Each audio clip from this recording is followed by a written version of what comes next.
ketika kita bicara tentang Al-Quran, Al-Quran ini dia tidak hanya berfungsi sebagai bacaan. Dia berfungsi lebih jauh daripada itu, dia berfungsi sebagai software kebangkitan. Jadi pada kesempatan kali ini saya ingin memberikan sebuah pandangan bahwa Al-Quran itu adalah software kebangkitan. Ya, Al-Quran itu software kebangkitan. Kenapa disebut software kebangkitan? Karena begini teman-teman sekalian. Pertama, kita belajar dulu struktur dari dalilnya. Ya, jadi kita belajar dalil, baru setelah itu nanti saya akan tunjukkan fakta-faktanya. Pertama kita baca dulu surah Shad, ya, surah Shad, surah 38 ayat 29. Surah Shad, surah 38 ayat 29 ini Allah Subhanahu wa taala berfirman, wa qala Allah taala fi kitabihil karim, a'udzu billahi minasyaitonir rajim, kitabun anzalnahu ilaika mubarakun liyadabbaru ayatihi wal yatadzakkara ulul albab. Ini adalah sebuah kitab yang kami turunkan kepadamu penuh dengan berkah agar mereka memperhatikan ayat-ayatnya dan agar mendapatkan pelajaran orang-orang yang mempunyai pikiran. Jadi Masya Allah tabarakallah, kitabun anzalnahu ilaika mubarakun. Dan inilah kitab yang diturunkan kepadamu dengan penuh berkah. Jadi engine keberkahan itu ada di dalam Al-Quran. Jadi Al-Quran itu punya ruh keberkahan. Jadi apa itu berkah? Ziyadatul khair. Jadi segala macam kebaikan itu adanya di Al-Quran. Maka dari itu kalau kita lihat faktanya sekarang, Al-Quran itu turun di bulan Ramadan, maka bulan Ramadannya jadi bulan paling mulia. Iya kan? Struktur ayatnya syahrul Ramadan alladzi unzila fihil Qur'an hudal linnas wa bayyinats minal huda wal furqan. Jadi Al-Qur'an itu turun di bulan Ramadan, ya, petunjuk bagi manusia, penjelas dan kemudian pembeda. Al-Qur'an turun di sebuah malam, ya, dari arsy kemudian ke langit dunia, ya. Itu turun dia satu paket. Malamnya itu di dalam ilmu ulumul Quran disebut dengan malam Lailatul Qadar. Inna anzalnahu fi Lailatul Qadar. Lailatul Qadar itu artinya yang nazal itu adalah Al-Quran. Jadi yang nazal itu, yang turun itu adalah Al-Quran. Maka malam tempat turunnya Al-Quran jadi malam yang khairun min alfi syahr. Jadi bulannya jadi bulan memimpin, bulan terbaik, malamnya jadi malam 1000 bulan, malam terbaik dari malam-malam yang lain. Ya. Turun di dua tempat, ya, Mekah dan Madinah. Maka Mekah dan Madinah ini jadi dua tempat yang Allah sucikan. Bisa dibayangkan, dahsyat banget. Jadi turun di dua tempat, maka tempat ini menjadi dua tempat yang kemudian Allah Azza wa Jalla sucikan. Ya, Haramain, yaitu Mekah dan kemudian Madinah ini. Tidak sampai di situ saja, kawan-kawan sekalian.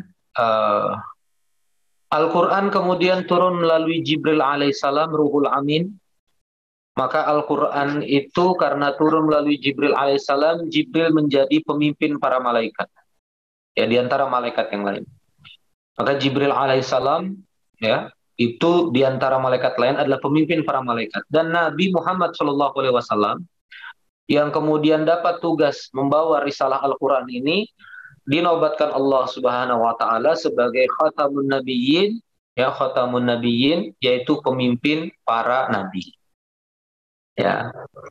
Jadi betul-betul Al-Quran ini kemana saja dia nempel, dia jadi kebaikan, dia jadi kemuliaan.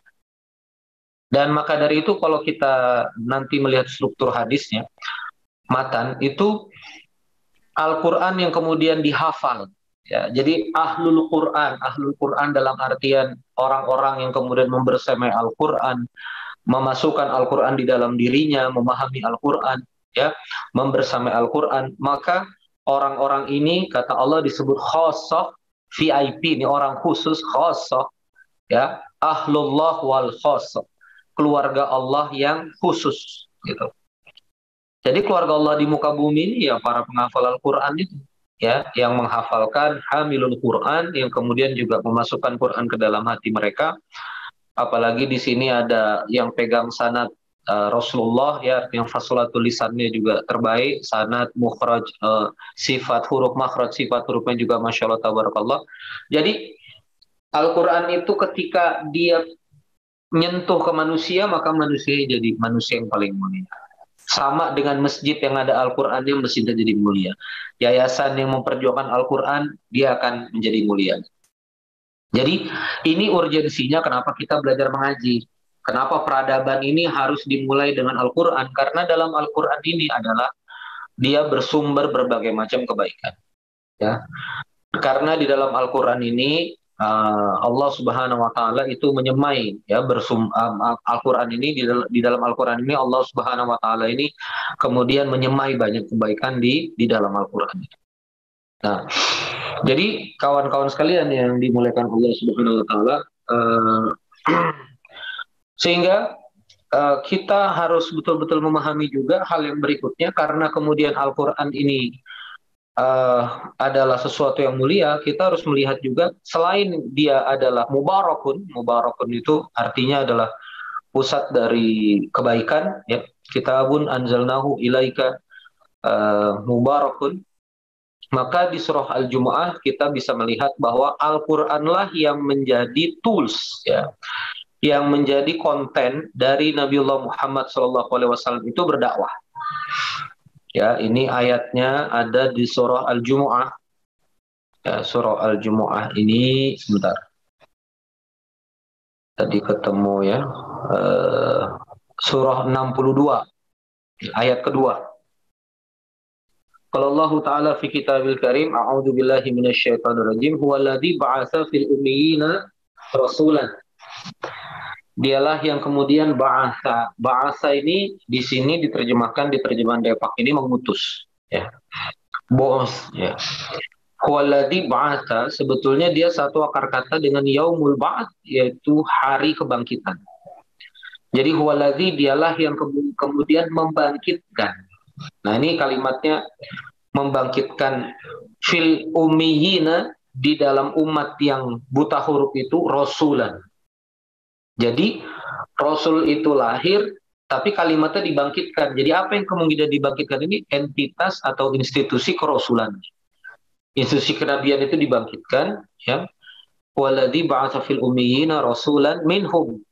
Nah, maka kalimat kebangkitan dengan fil ummiyina rasulan minhum itu artinya juga Allah Azza wa Jalla juga membangkitkan rasul serta membangkitkan masyarakat itu. Ya, dengan cara apa membangkitkannya? Yatslu alaihim ayatihi, dengan membacakan ayat-ayatnya. Ini yang pertama, SOP. Jadi jangan kita berharap Indonesia ini bisa maju, peradabannya bisa sustain kalau nggak dibacakan ayat-ayat Al-Quran. Amerika itu kita anggap memimpin dunia, ternyata nggak sustain-sustain banget. 1945 dia kemudian pasca Perang Dunia Kedua ini dia mimpin dunia. Dunia tiba-tiba harus kiblat pada dolar, mereka punya kapal induk di mana-mana. Di tahun 2010-an menjadi irrelevan. Mereka demo, perang saudara, ya, warna kulit, lalu kemudian kalah ekonomi dari Cina, lalu sekarang juga berhadapan dengan Rusia sebetulnya dalam kaidah aliansi NATO, karena Ukraina itu adalah koalisinya NATO, ya. Nah, jadi kalau misalnya nggak dibacakan ayat-ayat Allah, ya mustahil bangkit. Jadi yatsu alaihim ayatihi itu adalah SOP pertama. Wa yuzakihim, dan kemudian mensucikan mereka. Wa yu'alimuhumul kitab wal hikmah. Lagi-lagi kitab wal hikmah. Lalu kemudian diajarkanlah kitab dan hikmah. Wa inkanu min qablu lafi dhalalim mubin. Ya. Dan sesungguhnya mereka sebelumnya berada dalam kesesatan yang nyata. Jadi Nabi Allah Muhammad SAW itu nggak ngajarin macam-macam. Nggak ngajarin SOP A, B, C, D, E, nggak ngajarin nggak ngajarin ini, nggak ngajarin itu, segala macam. Tapi kemudian dia ngajarin yang sifatnya, ternyata dia ngajarin yang sifatnya Quran. Di Quran itu konten kebangkitan. Nah, maka dari itu kawan-kawan sekalian, kalau kita lihat 14 abad yang lalu itu peta dunia ini tidak seperti hari ini. 14 abad yang lalu Ya, jadi 14 abad yang lalu, sahabat-sahabat sekalian, peta dunia ini relatif hanya diisi dengan dua imperium besar, yaitu Persia dan Romawi. Nah, maka dari itu kalimat di dalam Al-Quran adalah gulibatir Rum. Ya, telah kalah Rum kepada kalian, gulibatir Rum. Nah, itu maksudnya telah dikalahkan Rum telah dikalahkan Rum atas Romawi, dari Romawi. Dari Romawi mengalahkan Persia mengalahkan Romawi. Jadi peradaban besarnya Persia dan Romawi. Nah, jadi Persia dan Romawi ini itu ada di utaranya Mekah. Ada di utaranya Mekah. Allah Subhanahu wa taala sudah menjelaskan itu. Maka dari itu tidak ada peta dunia kayak sekarang ada Qatar, Uni Arab Emirat. Itu negara yang kemudian produk hasil ekses politik dari pasca Perang Dunia Kedua. Ya, itu diplomatnya Inggris dan Prancis bertemu terus bagi-bagi daerah jajahan. Afrika dikasih ke Prancis, lalu kemudian Timur Tengah itu dipotong-potong banyak dibagi ke Inggris sampai kemudian lahirlah negara di peta baru itu namanya Palestina. Namanya Israel. Nah, kawan-kawan sekalian, Anda bisa bayangkan ada entitas kecil di Mekah. Ya, dan entitas ini dari sejarah itu tidak punya riwayat dijajah. Tidak dijajah Romawi, juga tidak dijajah Persia. Bukan karena mereka kuat, tapi karena mereka tidak menarik sama sekali. Nah, ini dia ya. Jadi Quraisy itu Quraisy, Bani Hashim dan kemudian kabilah-kabilah sekitar Najd, lembah gurun itu, Mekah, Yathrib, ya, itu tidak dijajah sama sekali. Romawi itu padahal sampai Mesir, ya. Romawi itu menjajah sampai Mesir, Afrika bagian utara karena ada Sungai Nil, subur itu disikat. Syria, ya, Syria itu Syams itu dihantam sama Romawi. Sementara Persia itu dari Asia Tengah, Kyrgyzstan, lalu kemudian Iran yang sekarang kalau Anda berdiri di Qatar, Anda di depan itu ngelihat daratan itu Iran. Jadi Iran sampai India sampai kemudian masuk di mana Cina itu Persia. Persia itu kekuasaannya luas. Entah ceritanya panjang, nggak entah ini sebetulnya ya, ada rentetan sirahnya dari kemudian komunitas ini jumlahnya hanya 300 orang yang bergerak hijrah dari Mekah ke Madinah, lalu kemudian sampai Madinah disambut oleh Ansor, ya, lalu kemudian perlahan mereka kemudian melakukan exercise politik, ya, seperti Khandaq, Fatu Mekah diawali dari Badar tahun 2 Hijriah, dan akhirnya di zaman Umar bin Khattab itu kekuasaan mereka itu sampai di kekuasaan mereka itu kemudian sampai di Persia. Pergulatannya itu namanya Perang Kodisia. Perang Kodisia itu menggebuk Persia. 300.000 pasukan Persia dihantam 60.000 pasukan kaum muslimin. Dan Romawi dihantam dengan Perang Yarmuk. Di lembah Yarmuk, itu di dekatnya Suriah. Itu kemudian juga digempur, ya. Digempur. Dan digempurnya itu menghantam Romawi. Jadi sekitar 40.000 pasukan melawan 250.000 pasukan Heraklius. Nah, pertanyaannya adalah mengapa ada entitas yang sangat lemah, ya, yang kemudian ini bangsa yang dianggap nomaden, tinggal di tenda, gitu kan. Arab terbelakang, nggak punya sumber daya, paling top kebun kurma, gitu kan. Itu kemudian bisa nutup dua peradaban besar, Romawi Timur, Romawi Barat yang masih ada, tapi mensikat sampai Romawi Timur, Syams itu, sampai Heraklius kemudian lari ke barat, lalu kemudian bahkan menghabisi sejarah dari Imperium Persia. Itu habis. Kalau Imperium Persia udah tidak bersisa sampai ujung, ya, dikejar sampai ke terpojok. Itu jadi kerajaannya udah hilang. Anda bisa bayangkan itu entitas yang lemah, yang sebetulnya kabilah-kabilah bangsa Arab ini juga susah bersatu, gitu. Mereka susah solid, ya. Mereka kerjaannya tawuran, kan, seperti Anda tahu Madinah itu asal nama kotanya Yathrib, Dan ada dua suku besar di Yathrib itu, Aus dan Khazraj. Aus dan Khazraj itu dalam sejarah antropologinya berperang 300 tahun sebelum Nabi datang. Jadi Nabi Muhammad SAW datang baru mereka damai. Sebelumnya mereka berperang 300 tahun. Ya, Anda bisa bayangkan. Nah, kenapa kemudian komunitas entitas masyarakat ini jadi sedemikian solid? Mereka bisa mengatur sumber daya, mereka bisa mengatur kekompakan, mereka bisa mengatur ukhuwah, mereka punya semangat, mereka punya visi, mereka punya keteguhan hati gitu loh. Mereka punya hati yang kemudian membara dalam iman. Kenapa? Karena mereka diinstal oleh Al-Quran. Itu yang dipegang. Karena mereka diinstal oleh Al-Quran. Ya. Nah, inilah kemudian yang menurut saya harus kita pahami bersama. Itulah yang membedakan kita dengan generasi yang dulu. Sebagai contoh, ya. Sebagai contoh. Pada saat Perang Hunain, ya, Perang Hunain itu terjadi tahun 8 Hijriah Syawal, sebulan tepat setelah Fatu Mekah. Jadi saya pengen bangun ceritanya dulu. Jadi ceritanya itu kan uh, Madinah ini mengirim pasukan, 10.000 pasukan untuk menghantam Mekah. Karena Mekah ini mengkhianati perjanjian Hudaibiyah yang ditandatangani 6 Hijriah.